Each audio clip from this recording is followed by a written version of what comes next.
প্রিভিয়ার্স আসসালামু আলাইকুম, welcome to green life homeo Pharma. আমি ডক্টর আজিমুন্নেসা। আমার আজকের আলোচনার বিষয় হলো শিশুদের বেড ওয়েটিং বা বিছানায় প্রস্রাব করা নিয়ে। এই সমস্যা শিশু সহ শৈশব বা মাঝ বয়সেও বৃদ্ধ বয়সেও অনেকের হয়ে থাকে। এই রোগটিতে যারাই ভোগেন তারাই লজ্জায় অনেক সময় ডাক্তারদের সাথে শেয়ার করতে চান না বা বলতেও চান না। মহিলারা হলে তো কথাই থাকে না। তবে এই সমস্যার উপযুক্ত সমাধান আজকের ভিডিওতে থাকবে ইনশাআল্লাহ। তবে একটি অনুরোধ, ভিডিওতে লাইক, শেয়ার এবং সাবস্ক্রাইব করে সঙ্গেই থাকুন, যাতে এভাবে গুরুত্বপূর্ণ ভিডিও শেয়ার করে আপনাদের উপকারে আসতে পারে এবং কমেন্টসের মাধ্যমে জানতে পারেন যে কোনো রোগের মেডিসিন সম্বন্ধে।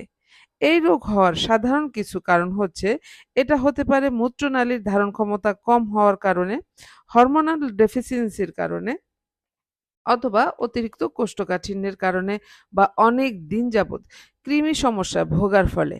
শিশুর পড়াশোনায় অতিরিক্ত চাপে অন্যমনস্ক হলে এই সমস্যাটি আসতে পারে। এছাড়া আরো অনেক সমস্যার কারণে এই রোগটি হতে পারে। এখন বলছি এই রোগের মেডিসিনগুলো কিভাবে খাবেন। এই রোগটির মেডিসিন কম্বাইন আকারে বলে দিচ্ছি।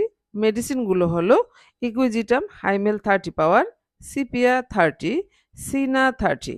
এই তিনটি মেডিসিন 10 ml এর জার্মানি সিলফ্যাক 3টি ফাইল কিনে একটি 30 ml এর বোতলে মিশিয়ে নেবেন।